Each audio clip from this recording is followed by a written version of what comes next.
Today on the Paul Harrell program, will the rise of AI create mass unemployment, or might it even kill us all? Films like The Matrix, Terminator, and even the most recent Mission Impossible movie have predicted the dangers of supercomputer intelligence. If we think the mainstream media lies to us, and they do, AI could be a tyranny so severe it goes beyond our wildest Orwellian nightmares. Also, Tucker Carlson did a Turning Point USA event to a packed crowd at Indiana University. He reminded the young people there that abortions are human sacrifice, no different than the ancient pagan cultures many liberals think society has overcome. We haven't. The Paul Harrell program starts right now.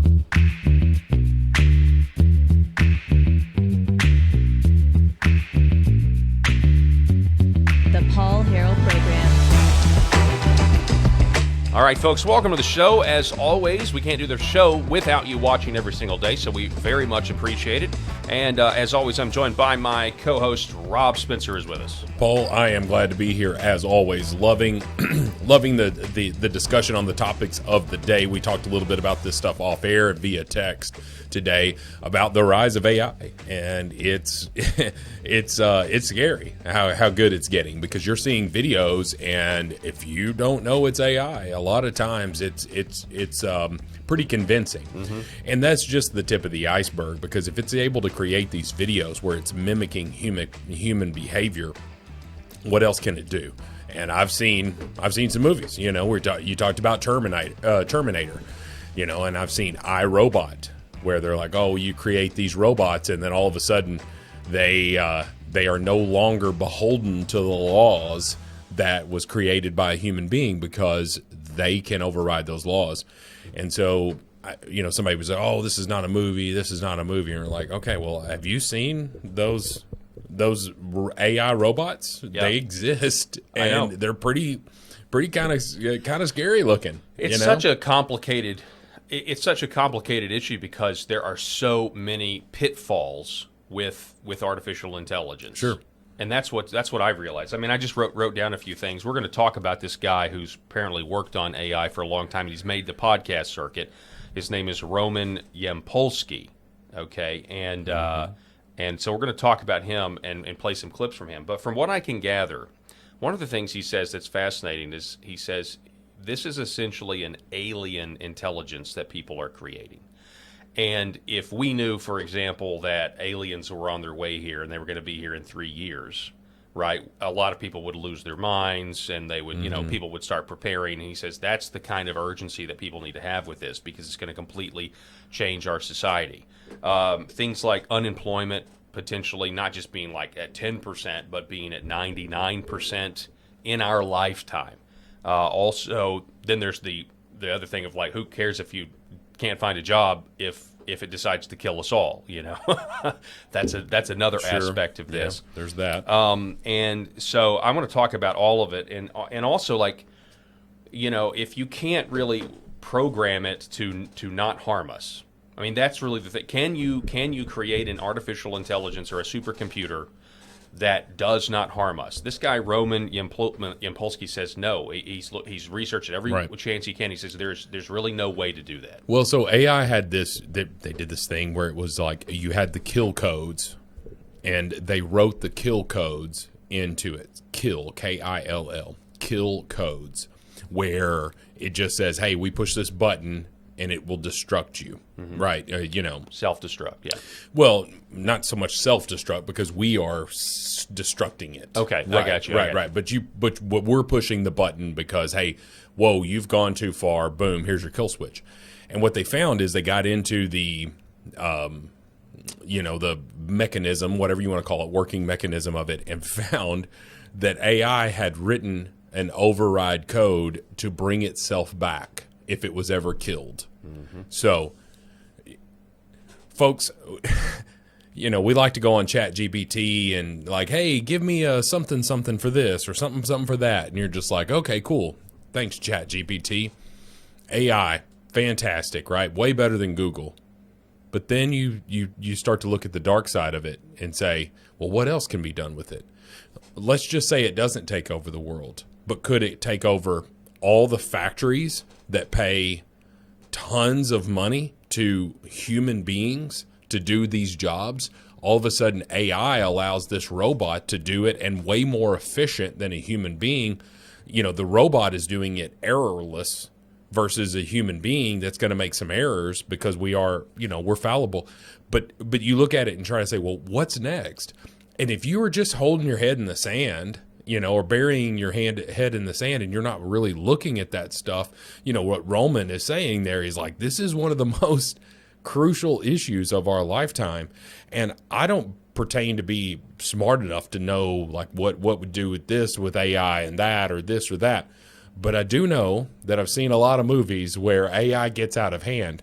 And in fact, every time AI is involved in a film, AI always gets out of hand. Yeah, they do. Yeah. Okay. So it's something that we've got to be looking at, and I don't know what the solution is. Yeah, you know? and, you know, there's a lot of principles that I think just kind of completely fall apart. One of those would be a conservative economic philosophy. Because, you know, there are the socialists or the communists that have always advocated for a universal basic income. Yeah. I don't see how you can be against a universal. I'm against a universal basic income, but I don't see how that's going to fly if you have a situation where you have 90% unemployment in 20, 30, 50 years because everything is now there are no jobs. And then there's the human component of it. So many people take their identity, a big part of their identity is what you do, right? And that's what we're commanded to do. I mean, that's a biblical mandate to go subdue the earth, work with your hands, you go out, you provide for your family, that sort of thing.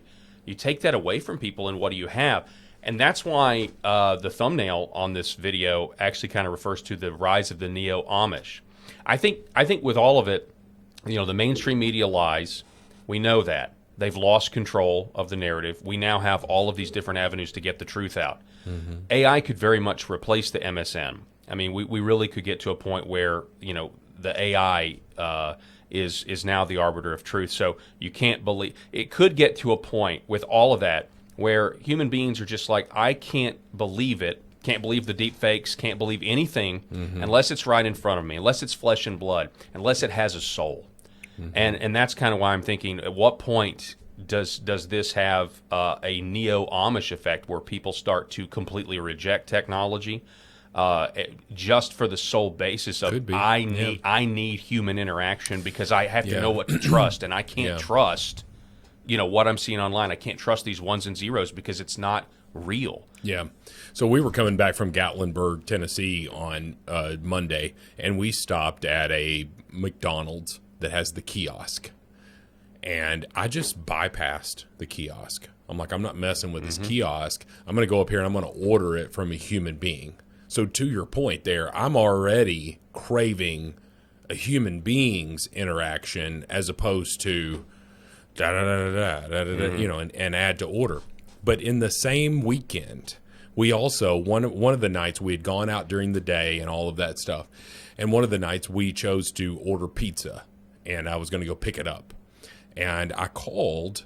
I knew immediately it was AI, which you can't always tell. Yeah. You can't always tell, but I knew immediately it was AI. And because it's the number one indicator of it is there's always a pause, like an awkward pause that a human would not take, or at least a human who is in customer service wouldn't take, right? We all understand that people are awkward. But so anyway, I ordered it. And then I said, hey, by the way, and I changed part of my order. I added to the order, whatever. The order was 100% perfect by the time we went to pick it up. And I had changed several things. It wasn't an easy order. I didn't have a choice. It wasn't like speaking to a human. I was speaking to AI, and it took the order, and it was 100% correct. In the same trip, I also chose to speak to a human. What's going to happen when we don't have that option? Yeah. When we can't choose to speak to a human? I wasn't allowed that on the pizza, and it went fine. So how much conditioning has to happen over time for people to be able to say, I'm good with this AI, even though that it just put 5 people out of business, right? Yeah. And all of a sudden you look around and you look at the unemployment, and and it's going to be super, super high, or at least in certain industries. Like, tell me the purpose of a barista. If you have AI, maybe it's one human being in the store that literally they just hand the cup out the window. Yeah. You know, but why would you need a barista if AI can make your caramel latte? That's a great, yeah.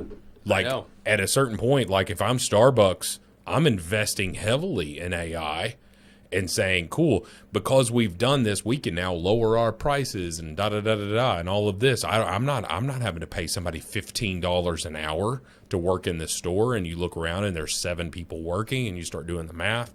You're like, well, we got to sell this many coffees just to break even, versus this robot, this AI robot that's just like, yep. And then the companies, at what point do the companies say, well, everybody's out of a job, so now no one has the money to go and buy the coffee in the first place. Sure. And then you'll have these calls for universal basic income.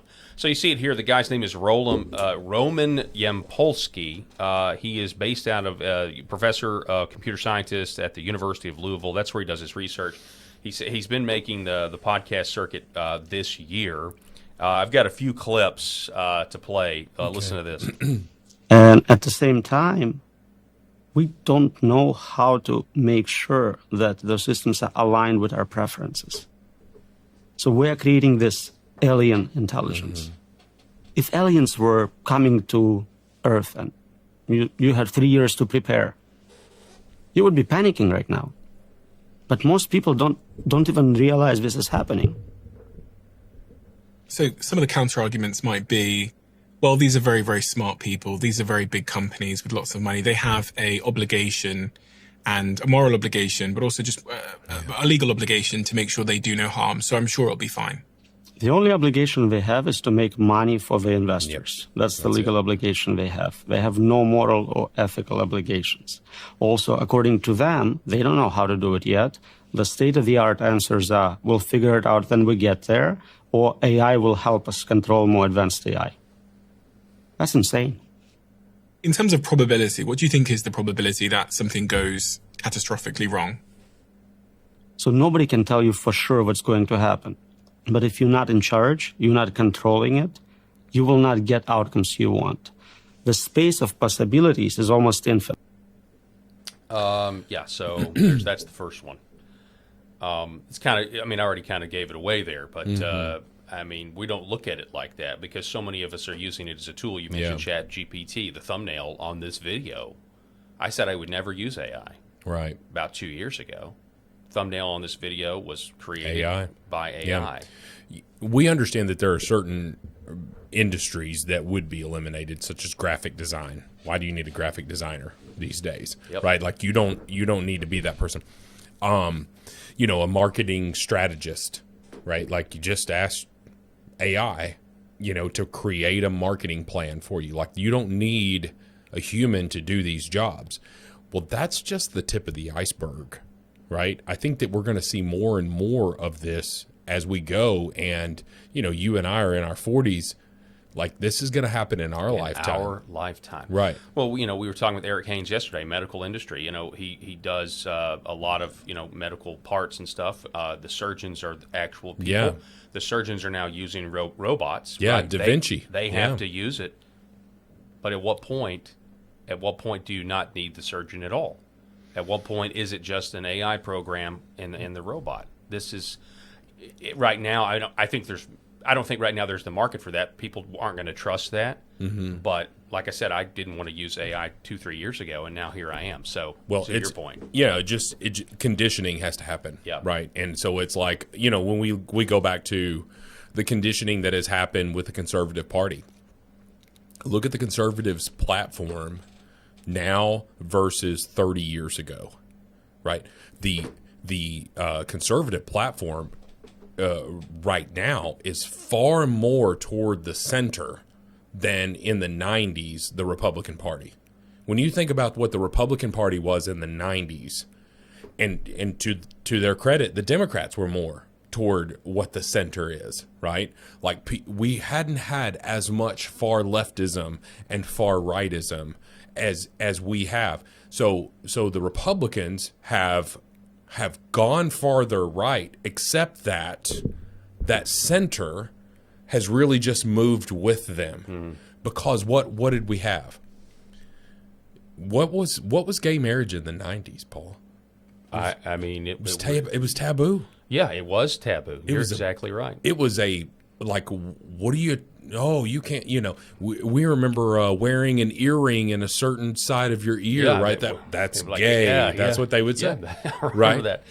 So you have that. Well, then what was a transgender in the 90s? They weren't even called transgender. They were Right. called Transsexuals. Yeah. They were called transsexuals, and there was it was you're a freak. That's what you were called, right? And I'm not trying to pass a judgment either way on that, but I'm just trying to say that's what that was just 30 years ago, right? We've been conditioned that these things are okay, and not even if you don't think that they're okay, you're not at a point where the majority of conservatives aren't speaking out against gay marriage.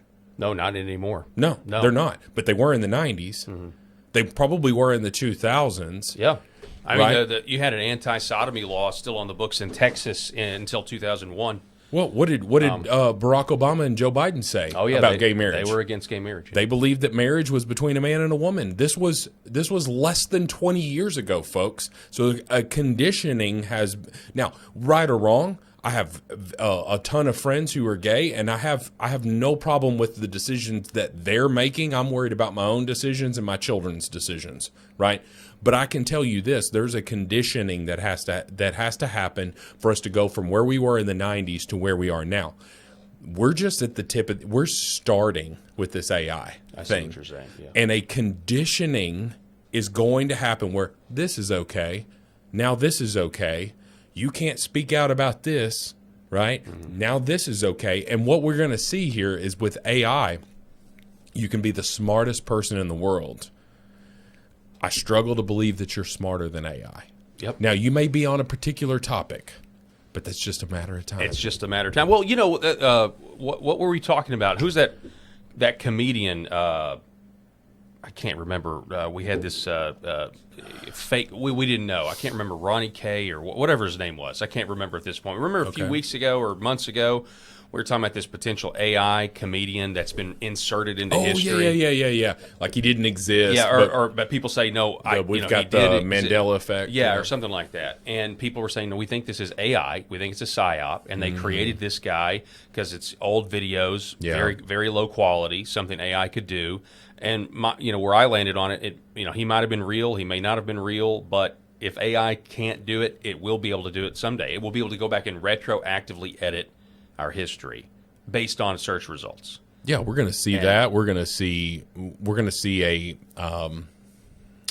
We've already seen that, like with the media scrubbing. We had what's his face, this stupid leftist Harry Sisson, who is on TikTok and all that stuff. Yeah.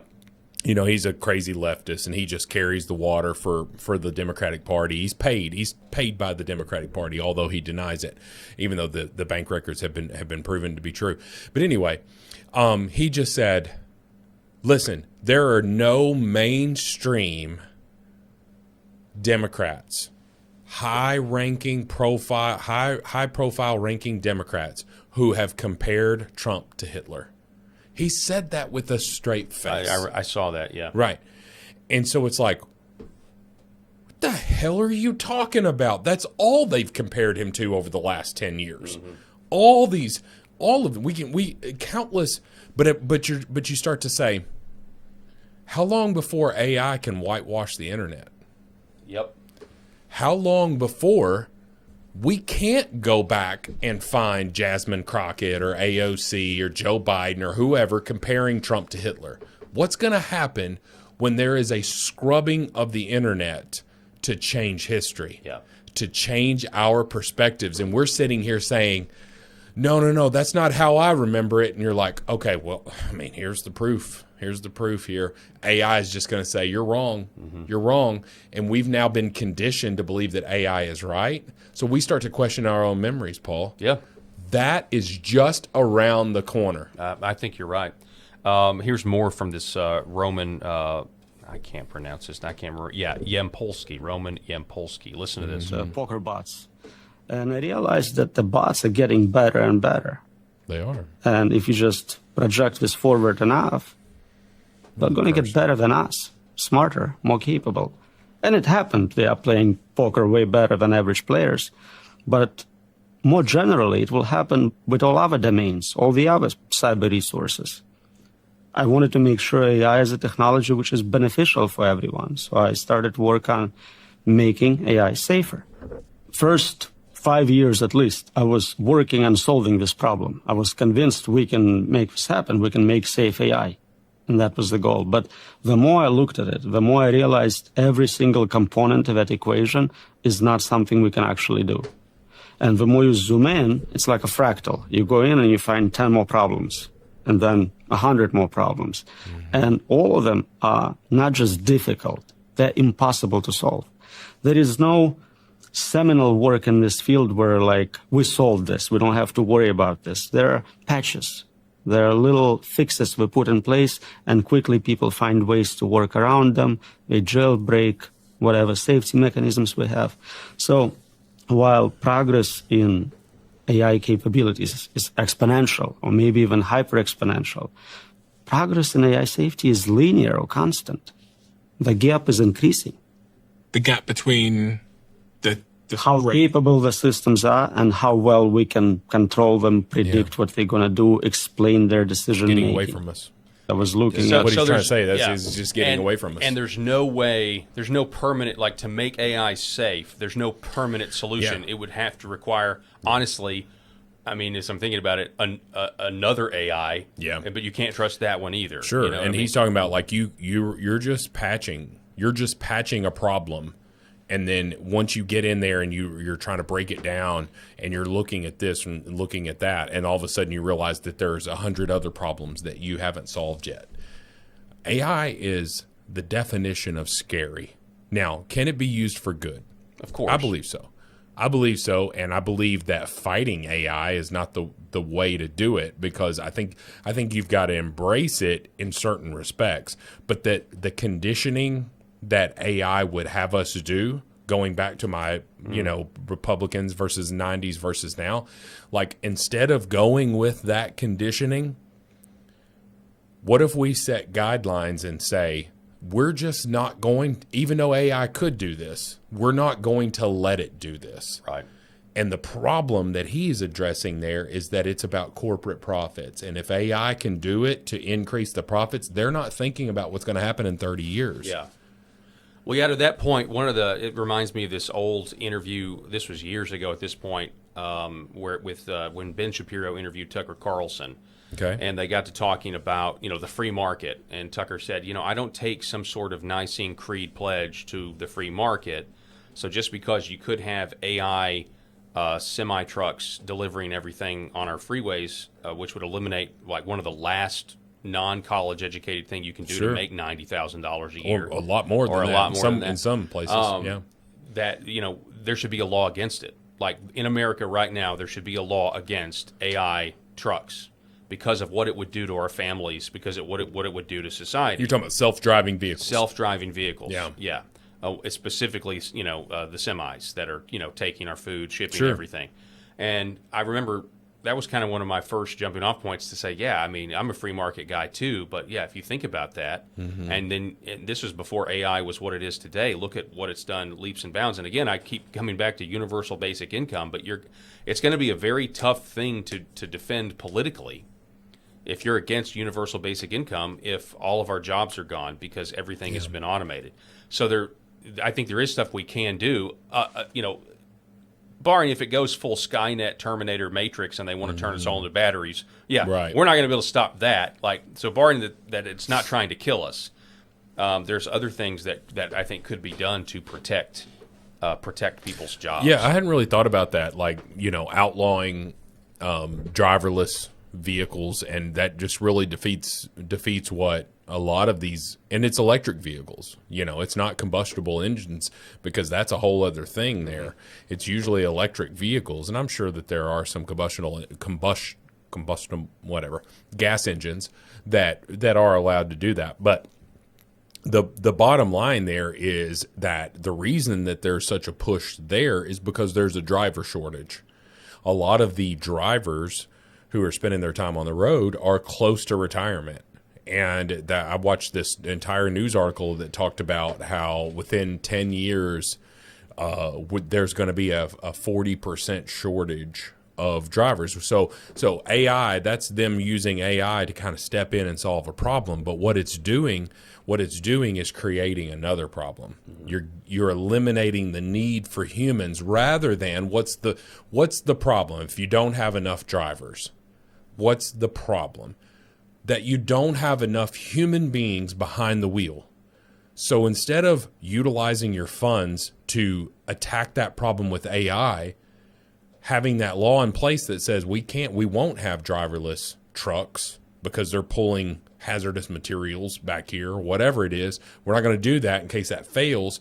Although a human being can fail, we see that all the time. Well, yeah, I mean, you talk about AI versus an AI truck versus some H-1B guy that's got his CDL from Gavin Newsom's California and is killing people in Florida. That's exactly right. Yeah, and so you look at it and you say, all right, so rather than doing that, rather than pumping those funds into that, I'm going to pump funds into solving the problem. I don't have enough drivers. So I'm going to do everything that I can to recruit. I'm going to recruit human beings. I'm going to go into high schools. Have you ever had a trucking company come into your high school? Okay? Like, if anybody's listening to this, did a trucking company ever come into your high school and say, how many of you have zero desire to go to college? You're going to have quite a few hands go up. How many of you would be fine with making six figures, $100,000 or more per year? Mm-hmm. And you get to travel the United States. We want to put you in trucking school. I'm going to get you when you're 19 years old.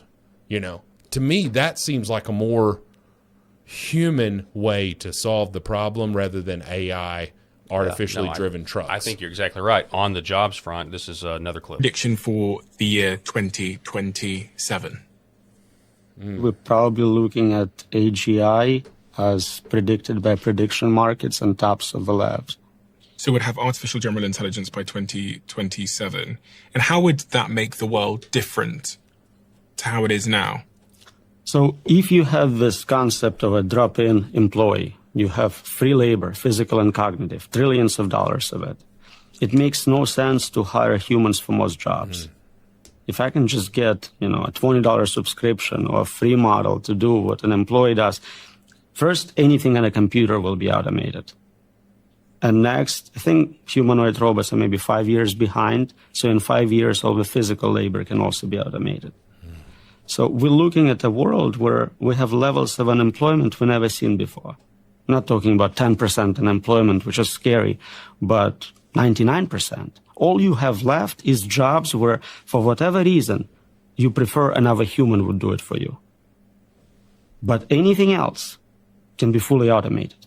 It doesn't mean it will be automated in practice. A lot of times, technology exists, but it's not deployed. Video phones were invented in the 70s. Nobody had them until iPhones came around. So we may have a lot more time with jobs and with world which looks like this. Mm-hmm. But capability to replace most humans and most occupations will come very quickly. Yeah. So that's kind of my point, whether it's, I think there's two levels to this neo-Amish concept, which would be, hey, I'm selling the home. I'm going to go try to find some land.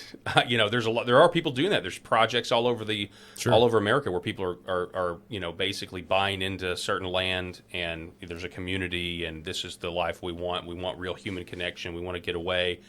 So there's that aspect of it where I guess you could just say, hey, I'm getting out of here. I'm going to homestead. Yeah. And then there's the other aspect of, no, okay, we're going to keep things the way they are, and we are going to be dogmatically opposed at any automation, and we're going to keep, we want humans to do this, the preference. I'm going to employ humans, and then like what you did on the trip, I'd rather not go to the kiosk. I want to go there. And honestly, I think with the grocery stores, like this would be incredible. Like if there was a grocery store chain that wanted to say, we're never going to do the self checkout. The self checkout was kind of the beginning, Yeah. you know. And I know the thefts are through the roof since then.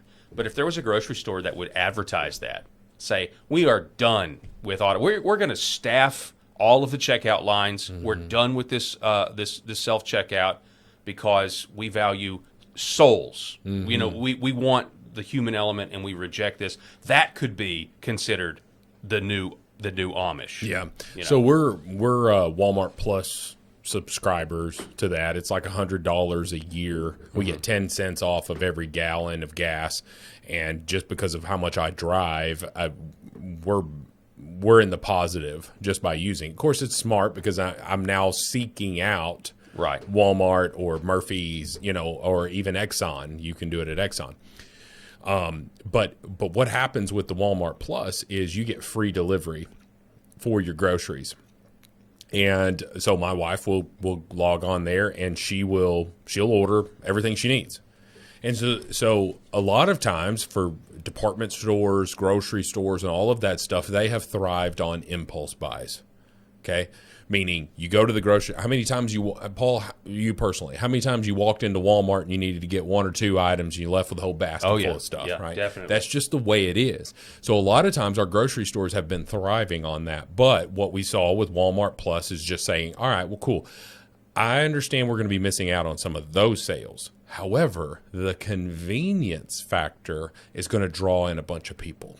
And there's no way in the world they're not making more money by doing this subscription and doing this free delivery. So all you need is this, Paul, a robot who goes and picks this up off the shelf and puts it in the cart that my wife's already paid for. She's already paid for all this stuff. And then you need a robot, AI, to drive those groceries to our house, pulling up there, popping up the hatchback. We go out and get our groceries. Never went to the store, and a human being never touched anything. Okay?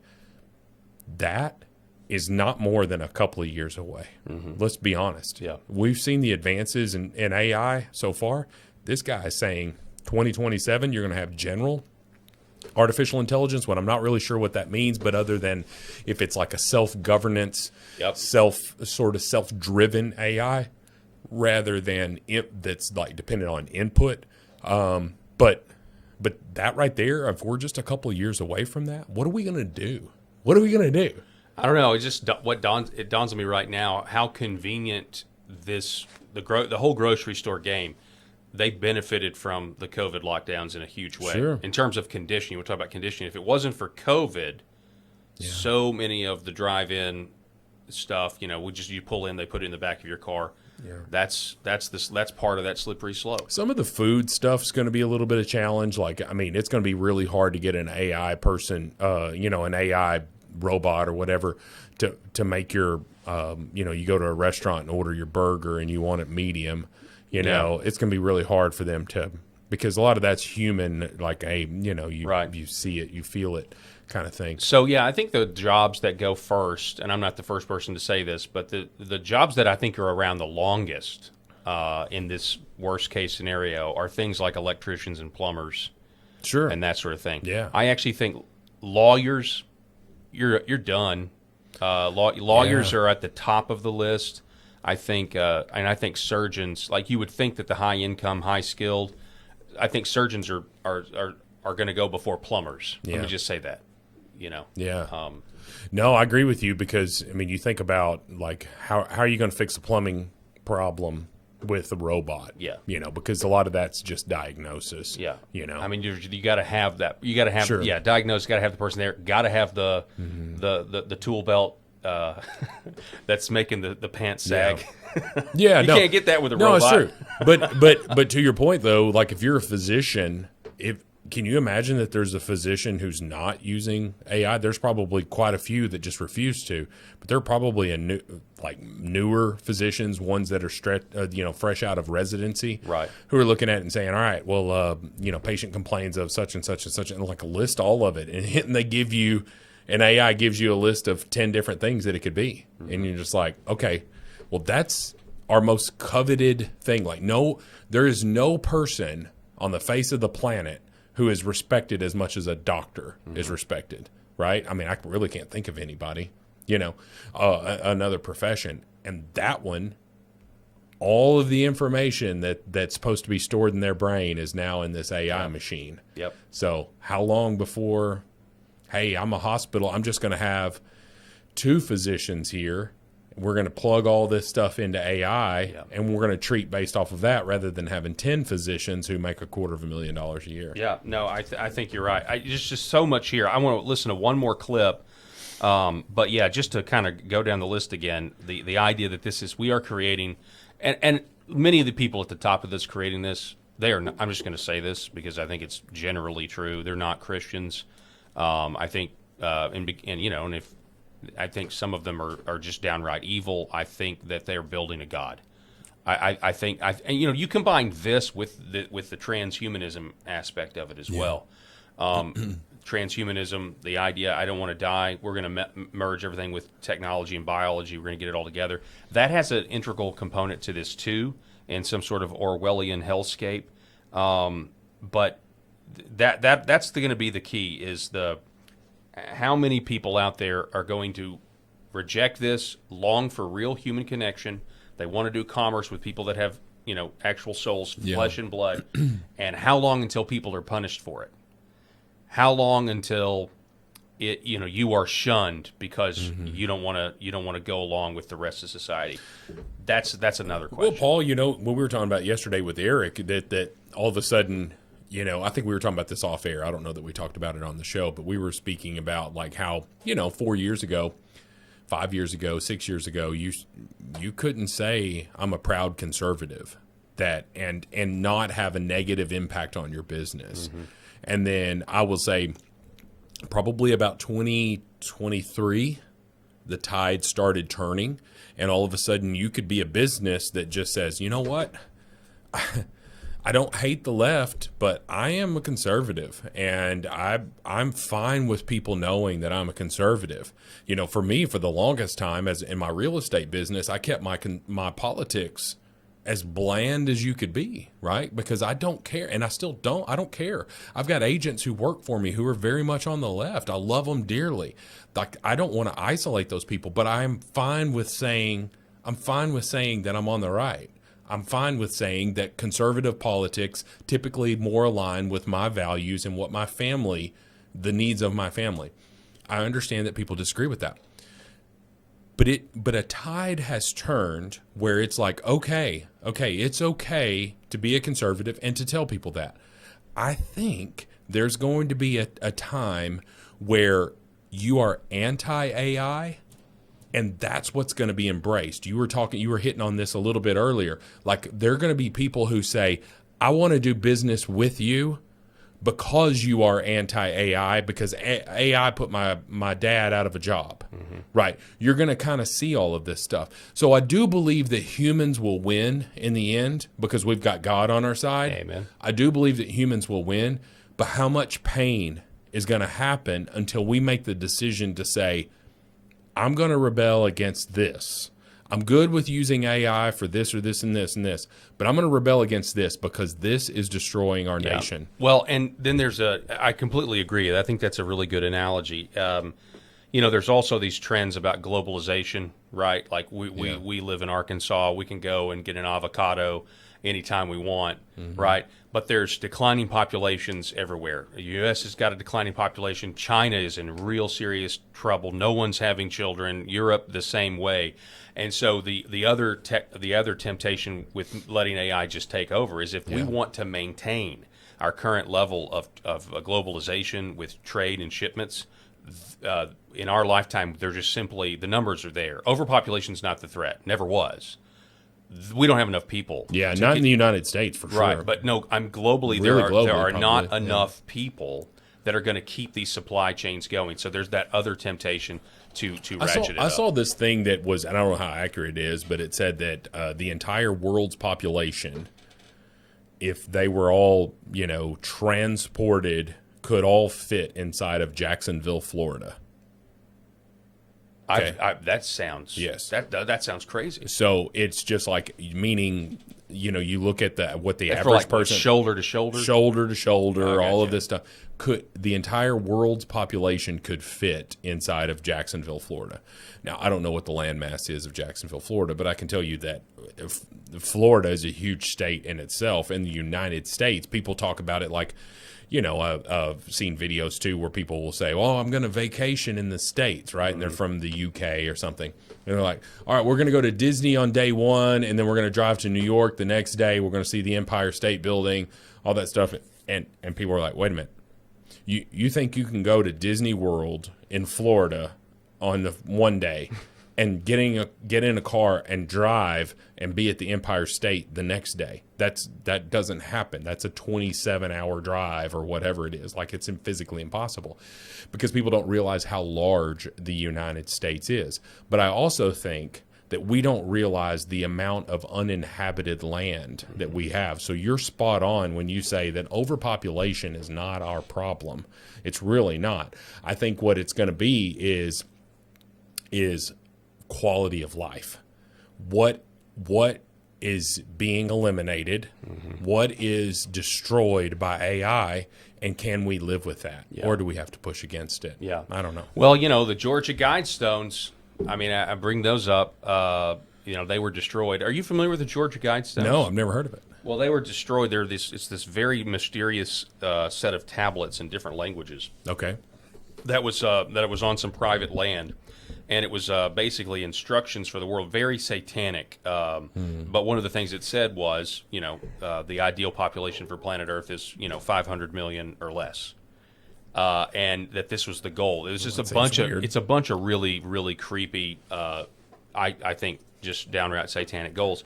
It was You said 500 million? 500 million. So so 500 million people, and we have 8 billion I think people? it comes down to some sort of sick occult idea where they know that just 500 million people would be a lot easier to control. It sounds like Thanos from it exactly is. Avengers. There's been this in my entire life, that the whole idea of overpopulation has been anybody's ever talked about. We've got dwindling resources and too many people, and I think that was a complete psyop and it was a complete lie. The Georgia Guidestones were destroyed, I think sometime in the Biden administration. The official reports were that somebody blew them up. But I don't think they ever caught the person that blew them up. Then there's other reports that they were struck by lightning, but they weren't completely destroyed. But the very next day after the bombing or after the lightning struck, where they were partially destroyed, there was a bulldozer there immediately and literally tore them down. Yeah. Anyway, you look up the Georgia Guidestones and you'll not quite the Dead Sea Scrolls, No, not at all, not at all. But noteworthy. So one more clip here from Roman. We're not going to listen to the whole thing because it's 6 minutes, but he went on Joe Rogan as well and said this. But when you think about how it plays out, when like if you're alone at night and you're worried, what do you see? What do you see happening? So there are multiple levels of risk. Immediate is what we call ikigai risk, I risk. We lose meaning. You lost your job, you're no longer the best interviewer in the world. Like, what's left? What are you going to do? Maybe some people will find some other kind of artificial things to do, but for most people, their job is their definition, who they are, what makes a difference to them. For quite a few people, especially in professional circles. So losing that meaning will have terrible impact on society. We always talk about unconditional basic income. We never talk about unconditional basic meaning. What are you doing with your life if basic needs are provided for you? Next level is existential risk. The concern is it will kill everyone. But there is also suffering risks. For whatever reason, it's not even killing us. It's keeping us around forever, and we would rather be dead. It's so bad. What do you see when you think of that? It's hard to be specific about what it can do and what specific ways of torture it can come up with and why. Again, if we're looking at worst-case scenarios, I found this set of papers about what happens when young children have epileptic seizures, really bad ones. And what sometimes helps is to remove half of your brain. Oh, Jesus. Just cut it out. And there are 2 types of surgeries for doing that. One is to remove it completely, and one is to kind of dissect connections leading to that half and leave it inside. So it's like solitary confinement with 0 input-output forever. And there are equivalents for digital forms and things like that. Gosh, that's just... I don't know. So what if to the say. AI determines that you have the digital version of epilepsy, they just sever you from the collective and make it painful. Never could happen. Yeah, never will happen, exactly, Paul. Exactly. I just don't understand. Like the last thing that we'll say, and then we'll move on to human sacrifice. I guess I don't understand how any of these people. I know they're really smart and they want to make the world a better place or whatever. At least that's what they're telling themselves. Yeah. But how in the world? Back to the movies. One of the reasons this show, I did the topic on this, is because I watched the first part of the most recent Mission Impossible last night. Okay. Haven't seen the second one, but it's all about AI. And it's all about the dangers of AI and just this all-encompassing thing that is now anticipating everything. And and it just really got me thinking. The movie, I think the movies are programming. I think they are one of the ways people can get used to the idea. Why any scientist, whatever, after seeing, Terminator, after watching The Matrix, after now watching the latest Mission Impossible, is like, we've been conditioned to know that this is bad, that technology can turn against us in these movies, and these people are literally creating science fiction, making it a reality. Right. And I don't understand why. I don't understand why they would do it. I guess it's just insane. Either. The hubris and pride, I guess. It'll be different if we do it. It'll be different if we do it, or if, hey, let's get ahead of the game because everybody's going to be doing this. So now, that's the other thing, the race against it, other Yeah. country, because that's what we're in right now. We're basically in an AI arms race, Yeah. and who can have the most powerful first is going to control the entire world. But what happens to the rest of us? That's the question. So. we need a plantation out in the middle of nowhere where you're living off the land and all of that because that's what you need. And then just hope and pray the drones, the AI Terminator drones, don't find you. That's true. When you're now Living in an inconvenient. underground bunker. Yeah, so Tucker Carlson, as I mentioned at the top of the show, was at Indiana University to a packed house. They had to turn thousands away, according to reports. And he had a bunch of questions. He had questions about abortion. He had questions about Epstein. He had questions about funding foreign governments in Middle East wars like Israel. He had questions about everything. And it was quite fascinating discussion. We've highlighted a few. He brought his dogs on stage. Brought his dogs on stage with him, by the way, which is a first. Here's the one that really struck me because I think it's really good. I've been making this comparison for a while about human sacrifice and abortion and equating the two. Here he is. Listen to this question from this leftist lady. I totally agree with you, but abortion is murder, obviously, and everyone knows that. And people are so into it because it's the same ritual that every civilization ever been studied has engaged in, which is human sacrifice. Obviously, why did the Incas, and it wasn't just the Incas, it was my ancestors, the Vikings, all of them killed people in order to appease the gods and give themselves more power. Abortion isn't ritualistic. Are you joking? They had an abortion truck outside the Democratic Convention.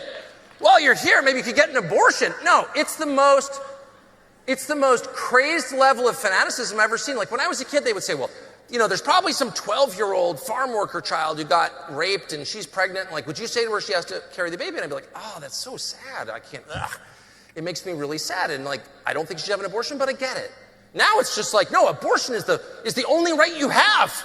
It's all you have. You don't have the right to keep you from jabbing a needle in your arm with some unknown poison made by Pfizer. You don't have that right. You don't have the right to see what you really think. The only right you have is to murder your own kids? That's dark, dude. Listen to yourself. That's the saddest thing that could ever happen. Killing your children? The only thing in life, and I'm telling you this as a young person, With the greatest sincerity, I mean this as a father of four. The only thing that matters is not your stupid job at Citibank. Trust me, it doesn't matter. All that matters is having children, and your children are all that will matter to you. I don't care what you say. I've lived it. I know that's true. And so anyone who's like, oh, just kill your children. You know, I feel like a lot of the problems, I'm sorry, Brookie, to upset you. Sorry. It's my dog. I don't yell at home. But no, I think it's just grotesque. It's shocking that this happens. And everyone's like, sorry. There's nothing more entitled than a female Springer Spaniel. Sorry. Anyway, it's the saddest thing. And to hear people like, I know a million people have had abortions. I don't know one who's happy about it, you know, and they're really sad about it. Yeah. And it's Well, awful. Because it's not something that people take joy in. It's something that people do out of necessity. Some do. No, I it's think not. you're out of touch Some if you think do. it's a I've seen the ritualistic videos. thing. Of course it's a ritual. How many abortions are there in this country every year? Access, and it's a matter of human rights, as you said, and it's a matter... There's no human right to kill people, dude. Sorry. In fact, killing people is the enemy of human rights. The human right is to live. Not a person. It's not a person. Okay, it's not a person. But everybody knows it is. It's just so dumb. It's not a person. It's like they won't. Why don't we show a video of an abortion? And let's see if you can sit through it. And you would feel sick to your stomach. You have, oh, okay, maybe you liked it. I grew But up in a church that thought it would be... no, I don't. I'm sorry I said that. No, I'm sorry. No one wants to talk about the details, ever. And the most horrific things in life, including a lot that happens in war, including transgender surgeries, definitely including abortion, it's all couched in abstract ideological terms which are designed to prevent you from facing what's actually happening. A human being is being beheaded with a knife inside a woman. And that, if that beheading didn't take place, that would be a person, a human being, who maybe would go on to lead some screwed up life, maybe wouldn't, but it's not up to us. We don't get to kill people simply because they're in the way, period. And if you can kill children who are in the way, you can kill the elderly who are in the way, and in the end, they'll be killing us who are in the way. You can't do that. I know that was a lengthy clip, but I you know. What I mean, I'm glad you didn't stop it because what else do you add to that? You Yeah. know? What else do you add to what Tucker was saying? Because he's 100% correct. And what they want to do is dehumanize the human that is inside them. I am a biological male. I will never know what it's like to have a child growing in my womb because I don't have one. But I can tell you this, without a shadow of a doubt, an abortion is the ending of a life. And somebody would say, well, it's just potential life. Mm-hmm. Okay. Well, a baby, born baby, is potentially an adult. They may or may not reach adulthood. We know that. A baby may or may not reach toddlerness, kindergarten, junior high. Like they may or may not reach these milestones. Does that mean that they're not a human? Of course not. We know that's the case. But you have individuals who say, because this baby is inside of me, that it is my choice on what happens because this is my body. But they won't admit that that body inside them has separate DNA. They won't admit that that body inside of them has a beating heart that you're going to stop with this abortion. Am I sitting here saying, as an father of an 11-year-old girl, that, you know, God forbid she was, you know, raped or whatever, that I would feel differently about things? Those are such a small, minute. They are. Like if you're willing to admit that the other 99% of abortions are wrong, then I'm willing to have a conversation. Ben Shapiro kind of famously talks about that. Like if you're willing to admit that, you know, then I'm willing to have a conversation about this other 1% over here. But Charlie Kirk said it best when he said, somebody in this audience was conceived by rape. Somebody in this audience was conceived with in a loving home, mutual, you know, consensual sex. Which one of those human beings has more value? Yeah, exactly. Because they're human beings. I completely agree, and yeah, I mean and I think a lot of the problem with that, because I mean, yeah, the hypothetical scenario is 11, 12 years old. It's gut wrenching, and I can definitely tell you on paper. Yeah. I can tell you on paper, that the child doesn't deserve to die. But again, a father in that situation it's going to be gut wrenching. But I will tell you this: I think one of the ways that could at least alleviate some of that would be to give the death penalty to rapists. Yes. I mean, I don't see how that's not a thing. Obviously, that's the biblical prescription for rape, and you would have to, you have to have a higher burden of proof. Sure. Because of the Me Too thing. We don't want to be sending the Duke lacrosse players. Yeah, we're not talking about sexual assault. We're talking about, right. I say sexual assault in that, I saw this stupid Uber driver not Uber driver, what's it called? Where you get the food. DoorDash, thank you. And the instructions were to leave. I saw that. Saw that? Yeah, and she lied about being sexually assaulted. So she said I was SA'd, and her instructions were to leave the food on the porch. The dude had already paid for it. And his door was slightly open there. She said it was wide open, but the video shows that it was like kind of slightly open. And he's passed out, probably drunk. He's probably passed out drunk on the couch with no bottoms on. Dude had a shirt on, but no bottoms. Like, Paul, have you ever laid around on the couch with just no bottoms on in the last 30 years? I mean, realistically, that's not something you do unless you probably had a few too many drinks and you live alone. Right. Which is why the instructions were to leave the food on the front porch. Yeah, because Okay? I'm just sitting around without my pants, whatever. And she said she was sexually assaulted, posted the video, then DoorDash fires her for doing that, and she blames DoorDash. She blames all these people, and of course she's getting raped, raked online about it. Raked. I said raked. Yeah. Sorry, I should have enunciated that more. She's getting raked online because she was not that diminishes actual sexual assault. She's a raging psychopath. Correct. And so you look at that and say, well, there's legitimately sexual assaults that happen that destroy lives, that completely destroy lives. And even though that person is still breathing who was sexually assaulted, their life is forever affected. Yeah.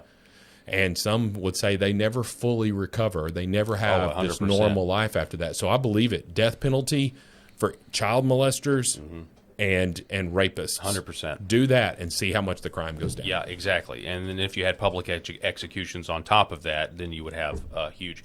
I mean, I was talking to somebody the other day, just like the absence of shame in this country, and sending somebody to jail, or making them pay a fine, and they're just these repeat offenders. Put them in stocks for 12 hours or 24 hours. I mean, I'm just trying to, you remember, if you were to literally take some of these people, and if you were to change the sentencing and be like, you know what, instead of you're going to be a drain on our resources, we're going to have to feed you all this stuff. What if we went back to stocks? What if we went back to humiliation, public humiliation being potentially a sentence that the government could carry down? I think it would change people's behavior very quickly. Well, I think you look at, too, Joe Araparo, whatever, the Arizona guy, making people live in these tents at 130 degrees and wear pink stuff or whatever. I remember He's like, that, yeah. He said, this is not, this is punishment, man. Right. Right. And our troops suffer worse than this. We're about to run out of time, but one last comparison. I just wanted to put this up here. This is, a ziggurat, child sacrifice, then versus now. It's very strange that many of the Planned Parenthood buildings, and I don't know about many, but at least this is one of their major ones, they resemble half pyramids. Yeah. And for somebody like me, I don't take that as just a coincidence. I'm sorry. I started reading into symbols a long time ago. I think there are people, and then to name it something like Planned Parenthood. Right. I know I'm making points that have been made before, but we are really no different. We are really no different than the heathens and the pagans of what they used to do. No, you're right. Nothing is new under the sun. So, anyway, continue to pray for our country. Pray for these turning point events that they continue, and pray that everybody is safe. Sure. So, Rob, I appreciate it, sir. It's always Glad- great to talk to you. Glad to be here as always, Paul. All right, folks, that's all the time that we have for this edition. I want to shout out to our sponsors, Red Vive Health, New Horizon Real Estate, Gateway Sight and Sound, T-Guard Bail Bonds. Make sure to call Cody Powers there if you get in any trouble, and Sherrod Chiropractic. That's all the time that we have for this edition, and we will see you tomorrow. We got a great show for you scheduled tomorrow. Tomorrow on the program, Arkansas State Senator Brian King.